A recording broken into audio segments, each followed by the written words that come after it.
राधे राधे। आज मैं आप लोगों से कुछ बातें शेयर करने वाला हूं, तो मैं चाहता हूं आप लोग इसे पूरा देखिए। मुझे मालूम है टाइम किसी के पास नहीं है। अगर यही वीडियो अगर कोई फालतू होता, कोई गाली गलौच वाला होता, तो आप लोग उसे पूरा ज़रूर देखते। लेकिन ये वीडियो आज सभी युवाओं से रिलेटेड है, सभी हमारे जितने भी जो यंगस्टर्स हैं उनसे रिलेटेड है। तो मैं चाहता हूँ आप इसे पूरा देखिए और अपने कीमती समय में से निकाल के, केवल ये 5 से 10 मिनट की ये वीडियो होने वाली है, तो आप इसे पूरा देखिए। उससे पहले मैं आप लोगों के साथ एक छोटी सी क्लिप है जो कि शेयर करना चाहता हूँ, तो आप इसे पूरा देखें। जब आपने तैयारी शुरू करी आप कितने साल के थे? सर उस समय हम 18 साल के थे। और अभी? अभी हम 30 साल के हो गए। 30 साल के हो गए। तो पिछले 12 सालों में आपने अपनी जिंदगी में क्या किया है? जिंदगी में सर पढ़ते गया, डिग्री लेते गया। मैंने 3 सब्जेक्ट में पोस्ट ग्रेजुएट किया, बीएड किया, सीटेट क्वालिफाइड है, नेट क्वालिफाइड है सर। और सीजीएल मेरा एक ड्रीम जॉब था कि हम एक अच्छा नौकरी पाएंगे। मेरे माता पिता की भी सपना थी। गाँव में हम लोगों को भी बहुत इच्छाएं थी कि ये बच्चा पढ़ने में ठीक है तो पढ़ेगा तो कुछ अच्छा करेगा, समाज के लिए कुछ अच्छा करेगा। मैंने बहुत मेहनत किया। मेहनत के साथ मैंने क्या नहीं सेक्रीफाइस किया। मैं 2 साल से घर भी नहीं गया हूँ आज तक। मेरे घर वाले भी बोलते हैं कब आओगे, क्योंकि मुझे डर लगता है कि घर जाऊंगा कुछ पैसे नहीं देंगे। मैं यहाँ पर ट्यूशन वगैरह पढ़ा के कुछ मजदूरी करके, और मैं अभी तक लगातार संघर्षरत हूँ सर। 12 साल एक लंबा अरसा होता है। इस दौरान आपकी जिंदगी में क्या क्या छूट गया? जिंदगी में सारी चीज छूट गया सर। घर परिवार रिश्तेदार सारे छूट गए। हम लोग को बहुत हीन भावना से देखते हैं लोग। जो भी देखते हैं हम लोग को बहुत हीन भावना से, परिवार रिश्तेदार वाले उतने बात नहीं करते सर। और मैं 2 साल से गाँव में भी नहीं गया अभी तक। दुख है सर, क्या बोलूं। मैं अपने दुख और पीड़ा को किसी का सामना नहीं कर सकता हूँ सर। बहुत संघर्ष से पढ़ा हूँ, ट्यूशन पढ़ा के मैं 2012 से ट्यूशन पढ़ा के अभी तक मैं पढ़ाई किया हूँ, और मैं कुछ भी हासिल नहीं कर पाया। तो मैं आशा करता हूँ आप लोगों ने यहाँ तक इस क्लिप को देखा होगा। तो ये तो केवल एकमात्र एग्जाम्पल है। ना जाने हमारे भारत देश के अंदर ऐसे कितने हजारों लाखों एग्जाम्पल्स हैं जो पूरी ईमानदारी के साथ, पूरी लगन के साथ मेहनत कर रहे हैं, लेकिन उनको सफलता नहीं मिल पा रही है। ना जाने ऐसे कितने सारे जो युवा हैं जो बड़े बड़े महानगरों में जाकर तैयारी कर रहे हैं, लेकिन वो सफल नहीं हो पा रहे हैं। अपने अंतिम प्रयास तक भी वो लोग संघर्ष करना नहीं छोड़ते हैं, लेकिन तब भी उन्हें सफलता नहीं मिल पा रही है। अब आप लोगों को क्या लगता है, जैसे कि कुछ महाज्ञानी आएंगे जो कि कमेंट बॉक्स में लिखना शुरू कर देंगे कि शायद ये काबिल नहीं है या अच्छे से मेहनत नहीं करी होगी, 100% देंगे तो क्यों नहीं होगा। तो मैं उन लोगों को बता दूँ, इतने सारे जो लोग हैं वो 100% देकर भी अपनी पूरी ईमानदारी के साथ तैयारी कर रहे हैं, लेकिन सफल नहीं हो पा रहे हैं। क्यों? क्योंकि इतनी ज़्यादा हमारे देश के अंदर जो सरकार है वो वैकेंसी नहीं निकालती है। अब मैं आप लोगों के साथ एक डाटा जो कि है शेयर करना चाहता हूँ कि 2016 के बाद से इतनी ज़्यादा गवर्नमेंट जॉब की जितनी भी जो भी सरकारों ने जो भी गवर्नमेंट जॉब के फॉर्म्स निकाले हैं, जो भी सरकारी नौकरी निकाली थी, तो वो सब की सब रद्द होती चली गई हैं। अगर आप उठा के देख लीजिए, मैं झूठ नहीं बोला, गूगल पे जाइए और चेक करिए। आप कोई भी गवर्नमेंट जॉब का जो की है एग्जांपल उठा के देख लीजिए। जैसे कि अभी जो 60,000 लोगों की भर्ती निकली थी उत्तर प्रदेश की, तो वो भी रद्द हो चुकी है। पुलिस वालों की जो निकली थी, और उत्तर प्रदेश में ही एसआई की एक भर्ती निकली थी, वो भी रद्द हो गई है। आरओ की जो भर्ती थी वो निकली थी, वो भी रद्द होती चली गई। और जो नीट की भर्ती थी, आप लोगों को मालूम है जो नीट हुआ था उसका भी पेपर लीक हो गया है ना। उसी के साथ नेट जेआरएफ का भी जो पेपर हुआ था कुछ दिनों बाद, वो भी क्या है रद्द हो गया। और इलाहाबाद हाईकोर्ट का जो पेपर हुआ इसी साल की मैं ये बात कर रहा हूँ, जो कि रद्द होते चले गए। और ऐसे ही 2016 के बाद से देखे जाए जो पेपर्स हैं वो लगातार लीक हुए हैं या सरकारों ने वो भर्तियाँ रद्द कर दी हैं। अब ऐसा क्यों करा है इसका भी मैं आपको इसी वीडियो में आगे बताऊंगा। लेकिन अब यहाँ से क्या इस डाटा से चीज़ें समझने वाली हैं कि फॉर एग्जांपल अगर सरकार इन भर्तियों को रद्द ना करती, इन पेपरों को लीक ना होने देती, तो उस समय जो युवा पढ़ रहे थे, जो तैयारी कर रहे थे, तो उस समय उन लोगों को जॉब मिल गई होती। तो आज आके इन युवाओं को इतना ज़्यादा कॉम्पिटिशन जो लेवल है जो फेस नहीं करना पड़ता। फॉर एग्जाम्पल अगर 10 लोग 2016 में अगर तैयारी कर रहे थे, तो अब उन लोगों को तो मौका, लोगों को क्या है जॉब नहीं लगी है, अब वही लोग 2017 में आके भी पेपर देंगे, है ना। तो यहाँ पे क्या होगा, कंपटीशन बढ़ गया, यहाँ पे 20 लोग हो गए, तो क्या हुआ, इंक्रीज होता जा रहा है। अगर साथ के साथ लोगों को जॉब मिलती जाती तो इतना ज़्यादा कंपटीशन होता ही नहीं। अब मैं साथ में एक छोटी सी और एक क्लिप है मैं आपके साथ शेयर करना चाहता हूँ, तो आप इसे ज़रा पूरा देखिए। ये आप क्या करेंगे आरक्षण को लेकर, क्या करेंगे रिजर्वेशन लेकर, जब आपके पास वैकेंसी ही नहीं रहेगी। हर जगह से एक एक राज्य, जब तक आप एक नहीं होंगे तब तक ये आपको बर्बाद करते रहेंगे सब। अगर आप गलती से बोल दिए ना हमें जॉब चाहिए, हम क्या चाहते हैं, हमको कुछ चाहिए, हमको बस लड़कों को जॉब दे दीजिए भाई साहब। उनका कितना बड़ा सपना होता है 30-40 हजार की नौकरी चाहिए, उन्हें नहीं चाहिए आपकी तरह हेलीकॉप्टर, प्लेन और संसद भवन का वो बिल्डिंग नहीं चाहिए। वो बेचारा खुश हो जाएगा, केवल 30 से 40 हजार की नौकरी में खुश हो जाएगा, वो बस उसको दे दीजिए, इससे ज्यादा नहीं चाहिए। अगर कहिए ना तो लोग कमेंट करते हैं कि पहले जनसंख्या कंट्रोल करो, एंटी नेशनल हो गया, तुम गवर्नमेंट के खिलाफ बोल रहा है। अरे भाई हम क्या खिलाफ बोल रहे हैं, गवर्नमेंट ने खुद बोला था 2 करोड़ नौकरी देंगे। वरना अगर ऐसा ही हाल रहा ना तो हम गारंटी देते हैं कि लड़के सड़क पे उतर जाएंगे, और नहीं उतरे ना तो हम लोग उतार देंगे। यहाँ पे हम गारंटी कसम खाते हैं भारत मां की, अगर नहीं सुधरा ना तो लड़कों को उतार दिया जाएगा सड़क पर। फिर दिल्ली में जगह नहीं बचेगी लड़कों को बैठाने के लिए। दिल्ली का क्षेत्रफल उतना नहीं है जितना भारत के युवाओं हैं, उतना भर जाएंगे ना फिर जगह नहीं बचेगी। फिर एक क्रांति आ जाएगी यहाँ पर, जिसे इतिहास में लिखा जाएगा कि एक ऐसी क्रांति थी जो भारत के युवाओं ने अपने भविष्य के लिए लिखा था। मत खेलिए, मत ललकारिए युवाओं को,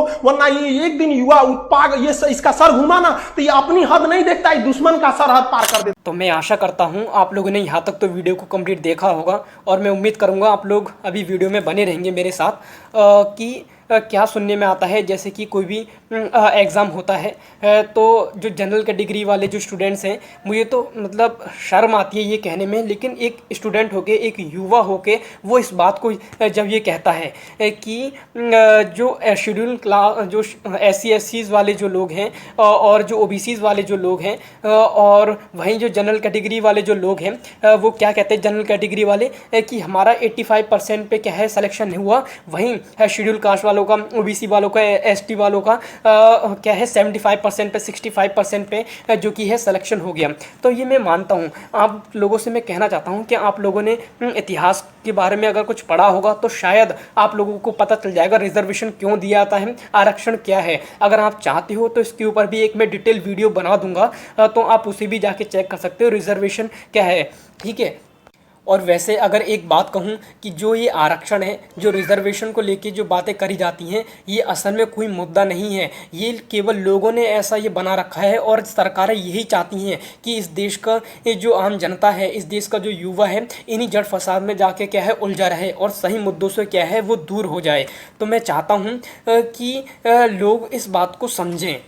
अगर हमारे देश की सरकार चाहे तो आरक्षण जैसे मुद्दे एक दिन में ही ख़त्म किए जा सकते हैं। अगर वो संसद भवन में जाके एक अमेंडमेंट को पास कर दे कि आज से ही जो है आरक्षण जैसी जो व्यवस्था है इस देश से ख़त्म की जाती है, और जो हिंदू लोग हैं हमारे इस देश के, वो दलित समाज जो अपने आप को हिंदू नहीं मानता है, उन लोगों को ब्राह्मण का अधिकार दे दिया जाए, तो इस देश से क्या है जो रिजर्वेशन है, जो आरक्षण है, वो एक दिन में ही ख़त्म किया जा सकता है। लेकिन मुझे नहीं लगता ऐसा पॉसिबल होगा, क्योंकि आज भी हमारे देश में ये सच्चाई है, जो निचली वर्ग के जो लोग हैं उन लोगों को हीन भावनाओं से देखा जाता है। और जो जनरल कैटेगरी वाले हैं, आज भी मैंने कई लोगों को देखा है, मैं एग्जांपल्स तो नहीं देना चाहूँगा, अपने आप को सुपीरियर दिखाने का काम करते हैं। उन लोगों को क्या चाहिए, सबसे ज़्यादा सिलेक्शन भी चाहिए, सबसे ज़्यादा राइट भी चाहिए, और सोसाइटी में अपने आप को सुपीरियर बनाए रखना है। तो लेकिन ये चीज़ तो पॉसिबल नहीं हो सकती ना। और जो ताली है वो एक हाथ से तो नहीं बज सकती, 2 हाथ से ही बज सकती है। तो मेरा ऐसा पर्सनली किसी को आहत करने का ऐसा कोई उद्देश्य नहीं है। मैं तो केवल वही बातें बता रहा हूँ जो सोसाइटी में जो सच्चाई है वो यही है। आज भी हमारे देश में जो जाति है, जो प्रथा है, ये चली आ रही, जो पीढ़ी दर पीढ़ी चली आ रही है, ये ख़त्म नहीं हुई है। तो यही सच्चाई है हमारे देश की। ये केवल इन सरकारों ने ऐसा एक विकियस, एक जहरीला ऐसा सर्कल बना रखा है इस जाति प्रथा का और इस समाज ने, कि जिससे कि ये बाहर नहीं उभर पा रहा है। जब तक इस देश से जाति प्रथा जैसी ये चीज़ें ख़त्म नहीं होंगी तब तक हमारा देश ना ही डेवलप कंट्री बन सकता है, और ना ही वो अच्छे तरीके से और देशों के कंपैरिजन में से करा जाए तो ना ही अच्छी तरीके से क्या है वो प्रोग्रेस कर सकता है। और जब हम लोग 10th क्लास में थे, 9th क्लास में थे, तो हम लोगों के दिमाग में टीचर्स ने, समाज ने क्या मेंटलिटी बिठा दी थी कि हम लोगों को कुछ ऐसा बनना है कि हम लोग क्या करें कि नौकरी लेने के लिए हमें पढ़ाई नहीं करनी है, नौकरी देने के लिए हमें पढ़ाई करनी है। तो मैं एक छोटी सी ऐसी एक वीडियो जो कि आपके साथ शेयर करना चाहता हूँ, तो इसे और देखिए। भारत के युवा 2025 में $5 ट्रिलियन की अर्थव्यवस्था के निर्माण में योगदान देने के लिए समर्थ है, सक्रिय है। यही नहीं, जब इनोवेशन, और एंटरप्रेन्योरशिप के जरिए वे जॉब सीकर नहीं, जॉब गिवर बनेंगे। तो मैं उम्मीद करता हूं आप लोगों ने यहाँ तक वीडियो को देखा होगा और कुछ चीज़ें जो की हैं आप लोगों को समझ में आई होंगी। और रही बात इसकी नौकरी देनी है या किसको लेनी है, तो सबसे पहले इस युवा को मैं सरकार से अनुरोध करना चाहता हूं और इस आम जनता से भी ये कहना चाहता हूं, कम से कम जो ये युवा है उसको अपने बल पर क्या है सक्षम तो होने दीजिए, तभी तो वो ऐसा डेवलप कर पाएगा जिसको दूसरों को वो नौकरी दे सके। और एक चीज़ और जो कि मैं आपको बताना चाहता हूं कि जो ये भर्तियां हैं जो समय समय पर आती हैं और इन्हें रद्द क्यों कर दिया जाता है, पेपर लीक क्यों होता है, इसका कुछ और भी कारण हो सकते हैं। लेकिन एक बात जो कि अब मुझे बिल्कुल स्पष्ट हो चुकी है, जो सरकार जो इस देश के साथ जो कि ये मैं तो सीधी सीधी बात बोलना चाहूँगा जो कि चाल खील रही है, वो क्या है कि ये चाहती है सरकार कि इस देश से जो सरकारी नौकरियां हैं, जो गवर्नमेंट जॉब है, उसको टोटली कम्प्लीटली ख़त्म कर दिया जाए और जो कि है लोगों को क्या है, युवाओं को क्या है, प्राइवेट सेक्टर की तरफ क्या है मूव ऑन कर दिया जाए। जैसे एक फॉर एग्जांपल के तौर पे आप लोगों को मैं समझाना चाहता हूं, जैसे आप कभी भी किसी कार शोरूम में जाएंगे तो वहां पे आप लोगों को लगता है कि जो ये कार वाले होंगे अगर ये कार को सेल करते होंगे तो एक एक गाड़ी अगर 15-15 लाख 20-20 लाख की बिकती है तो ये तो बहुत अमीर हो जाते होंगे। लेकिन ऐसा नहीं है, उस कंपनी के ओनर को केवल क्या है 50,000 का क्या है मुनाफा होता है। जैसे फॉर एग्जाम्पल अगर कोई गाड़ी 8 लाख की है तो उसको केवल 50,000 का ही मुनाफा होगा, बाकी जो होगा वो मुनाफा जो कंपनी ने बना रखी है, जो मेन होगा प्राइवेट सेक्टर वाला, उसको होगा।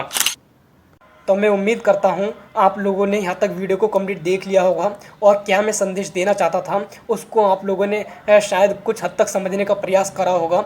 और मैं अपनी कुछ छोटी सी नासमझ बुद्धि से आप लोगों को कुछ समझाने का प्रयास कर पाया, तो हो सकता है आप लोगों को बातें कुछ समझ में आई होंगी। इस देश की क्या सच्चाई है, जो सरकार है किस प्रकार का जो खेल इस आम जनता के साथ खेल रही है, वो चीज़ें आप लोगों को समझ में आई होंगी। तो बस जाते जाते एक छोटी सी चीज़ और कहना चाहता हूँ कि एक समय था जब इंसान स्कूल को क्या है मंदिर मानता था और जहाँ पर उसकी ग्रेजुएशन ख़त्म होती थी तो उसे पता होता था ग्रेजुएशन ख़त्म होने के बाद उसकी जो नौकरी है वो पक्की है, उसे नौकरी मिल ही जाएगी। लेकिन आज का जो विद्यार्थी है, जो स्टूडेंट है, वो अंधेरे में डूबा हुआ है, वो बिल्कुल भी नहीं जानता है कि अब उसे क्या करना है। भले ही उसने डिग्रियां इतनी सारी कर ली हैं लेकिन उसे नहीं मालूम उसे क्या करना है, उसे कहाँ पर जॉब मिलेगी, वो कहाँ पर अपनी लाइफ को सिक्योर कर सकता है, अपनी फैमिली की लाइफ को सिक्योर कर सकता है। तो वीडियो में अगर मैंने कुछ ऐसा गलत कहा हो जिससे किसी भी कास्ट को लेकर या किसी जेंडर को लेकर मैंने कोई बात करी हो तो उसके लिए मैं क्षमा मांगता हूँ।